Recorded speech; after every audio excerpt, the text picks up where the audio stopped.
तो ये जो आज का टॉपिक है वो है इनफाइनाइट सीट ऑफ चार्ज। यानी हमारे पास एक इनफाइनाइट सीट ऑफ चार्ज है, एक अनंत विस्तार की समतल आवेशित अचालक चादर, और हमको उसके नियर पॉइंट पे इलेक्ट्रिक फील्ड कैलकुलेट करना है, विद्युत क्षेत्र निकालना है। तो प्रॉब्लम को पहले अच्छे से समझ लीजिए।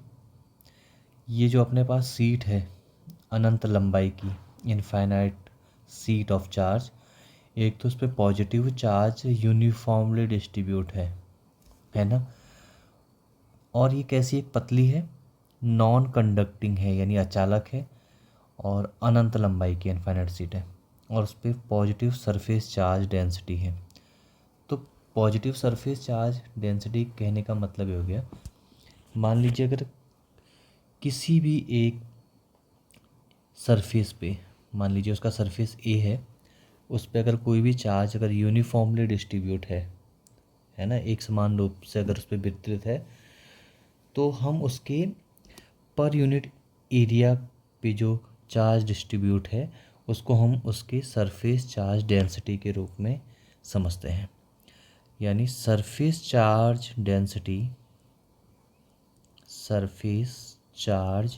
डेंसिटी जो टर्म है ना, यानी पृष्ठ आवेश घनत्व, ये क्या होता है, ये होता है चार्ज पर यूनिट एरिया। ठीक है, कोई भी सीट है, कोई भी सरफेस है, उस पे अगर चार्ज यूनिफॉर्मली एक समान रूप से डिस्ट्रीब्यूट है तो हम उसको डिफाइन करते हैं सरफेस चार्ज डेंसिटी के टर्म्स में। तो सरफेस चार्ज डेंसिटी को हम सिग्मा से डिनोट करते हैं। एंड हियर चार्ज अपने पास क्यू है, एंड एरिया मान लीजिए उस सरफेस का ए है, तो उसका सरफेस चार्ज डेंसिटी डिफाइन किया जाएगा sigma equal to Q upon A. This is the surface charge density. अभी ये चार्ज डिस्ट्रीब्यूट है तो सरफेस चार्ज डेंसिटी एक किसी यूनिट एरिया के लिए अपने पास हो जाएगा क्यू इक्वल टू सिग्मा ए। ठीक है, अभी इस तरीके की प्रॉब्लम को हम गॉस की मदद से सॉल्व करेंगे। तो इसके लिए हम क्या करेंगे, एक, क्योंकि गॉस को अप्लाई करने के लिए हमको क्या चाहिए होता है, हमको एक सिमेट्रिक कंडीशन चाहिए होती है। और यहाँ पे अभी हम क्या करने वाले हैं, जो गॉसियन सरफेस लेंगे, वो जो गॉसियन सरफेस होगा वो एक सिलेंडर होगा।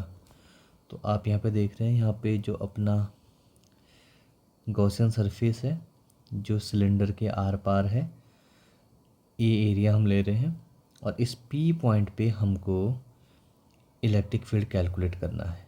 तो क्योंकि ये बहुत थिन सीट है, पतली चादर है, तो हम इसके कारण जो इलेक्ट्रिक फील्ड होगा दोनों ओर इस सिलेंडर के, वो हमको कैलकुलेट करना है। तो अभी सबसे पहले यहाँ पे जो ज़रूरी बात है, ये जो सिलेंडर है ये इस तरीके से अपना बेलन होता है, सिलेंडर होता है। अभी जो सीट है वो इस तरीके से है। इलेक्ट्रिक फील्ड की जो डायरेक्शन होगी वो कहाँ की ओर होगी, बाहर के लिए, इस तरीके से आउटवर्ड। तो और यहाँ भी इस तरीके से आउटवर्ड डायरेक्शन में। तो अगर मान लीजिए इस पॉइंट पी पे अगर हमें इलेक्ट्रिक फील्ड कैलकुलेट करना है, और इस पॉइंट पी डैश पे, ये पी डैश पॉइंट है और ये पी, तो ये जो सर्कुलर पार्ट है इस बेलन का, सिलेंडर का जो सर्कुलर कैप है, सर्कुलर पार्ट है, वृत्तीय पार्ट, यहाँ पे अगर आप देखेंगे ई की डायरेक्शन तो इस तरीके से है, और एरिया वेक्टर जो होगा डी ए वो भी बाहर के लिए। तो यहाँ पे जो ये दोनों पैरेलल हैं, तो यहाँ पे फ्लक्स यहाँ से होके गुजरेगा, और सेम इस साइड भी। लेकिन अगर हम यहाँ इस कर्व्ड वाले हिस्से को देखें, इस बेलन के इस वक्री भाग को देखें, कर्व्ड पार्ट को देखें, तो ये इलेक्ट्रिक, यहाँ पे एरिया वेक्टर इस तरीके से होगा और इलेक्ट्रिक फील्ड इस तरीके से इस डायरेक्शन में होगा। तो दोनों के बीच में 90 डिग्री का एंगल है। तो थीटा अगर 90 डिग्री होगा तो हम जानते हैं कॉस 90 डिग्री है ना क्या होगा, 0। तो जो अपना फ्लक्स होता है ई D A cos 90 degree that will B 0। तो इस तरीके से यहाँ पे हम ये बात कंक्लूड कर सकते हैं कि जो ये कर्व्ड पार्ट है इस सिलेंडर के, वो फ्लक्स में कंट्रीब्यूट नहीं करने वाले हैं, क्योंकि दोनों एरिया वेक्टर और इलेक्ट्रिक फील्ड आपस में क्या है, परपेंडिकुलर है। तो यहाँ पे कंट्रीब्यूट कौन करने वाला है, केवल ये जो सर्कुलर पार्ट है इस सिलेंडर का, वो यहाँ पे फ्लक्स को कंट्रीब्यूट करेगा। यानी यहाँ से हम फ्लक्स कैलकुलेट कर सकते हैं। तो चलते हैं।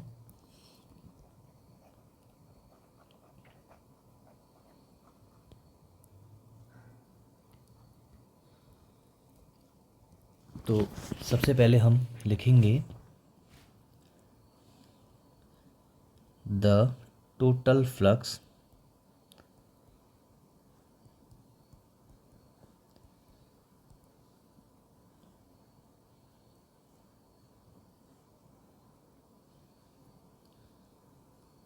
थ्रू द सिलेंडर, है ना। तो यहाँ पे जब हम अगर टोटल फ्लक्स लिखें F E, that will be equal to flux through P, that will be E dot D A vector, plus ये पी डैश, ये वाला पॉइंट अपना पी डैश है, and then it can be written as E D A, plus ये जो circular part है, curved part है sorry, यहाँ से इलेक्ट्रिक फील्ड 0 होने वाला है, तो आई एम राइटिंग डायरेक्टली 0 0। तो ये जो दोनों पार्ट मैंने लिखे हैं, दीज आर द, ये है फ्लक्स थ्रू सर्कुलर कैप, और ये जो 0 है तो हम कह सकते हैं through curved surface. Okay, so now हम यहाँ पे लिख सकते हैं फाई इक्वल टू, तो यहाँ पे जो इलेक्ट्रिक फील्ड होगा that will be uniform, so I can write this equation at P E D A cos of theta, and again E dA cos of theta, as E and area vector dA are parallel. Okay, so we can say theta equal to 0 degree and cos 0 equal to 1। ठीक है, तो cos 0 degree कितना होता है, 1। तो ये अपने पास हो जाएगा P पे E D A plus P dash E D A. This is the flux. Now क्योंकि इलेक्ट्रिक फील्ड यूनिफॉर्म है, तो इलेक्ट्रिक फील्ड E को हम बाहर निकाल सकते हैं, and then this is D A plus E again बाहर, P डैश के कारण, P के कारण, एंड डी ए। ठीक है, and now E and D A, this is the area. तो टोटल एरिया हमने यहाँ पे क्या लिया है, ए। तो जितना एरिया इस वाले पार्ट का होगा ए, उतना ही एरिया इस वाले पार्ट का होगा। Then we can write this, अगर हम इसको इंटीग्रेट करेंगे तो then we get A plus यहाँ से इंटीग्रेशन से हमको मिल जाएगा E A. So now this is 2EA। Okay, so 5E का वैल्यू आया अपने पास 2E, twice of EA, and we know that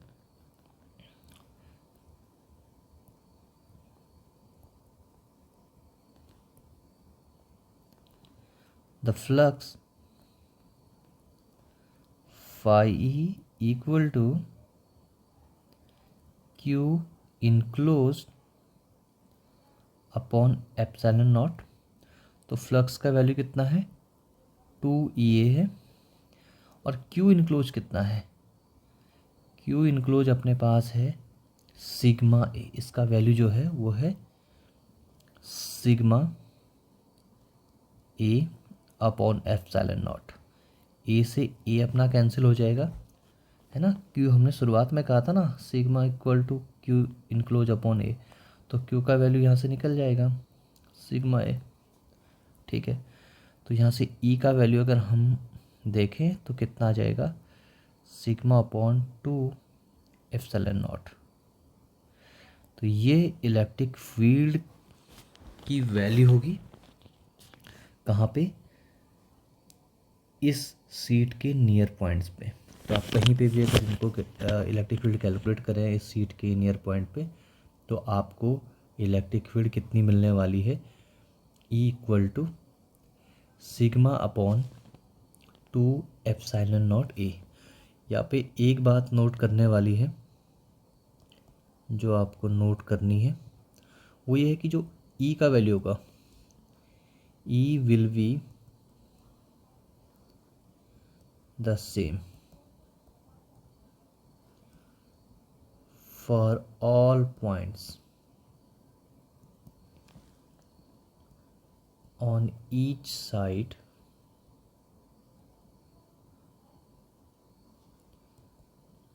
of the seat।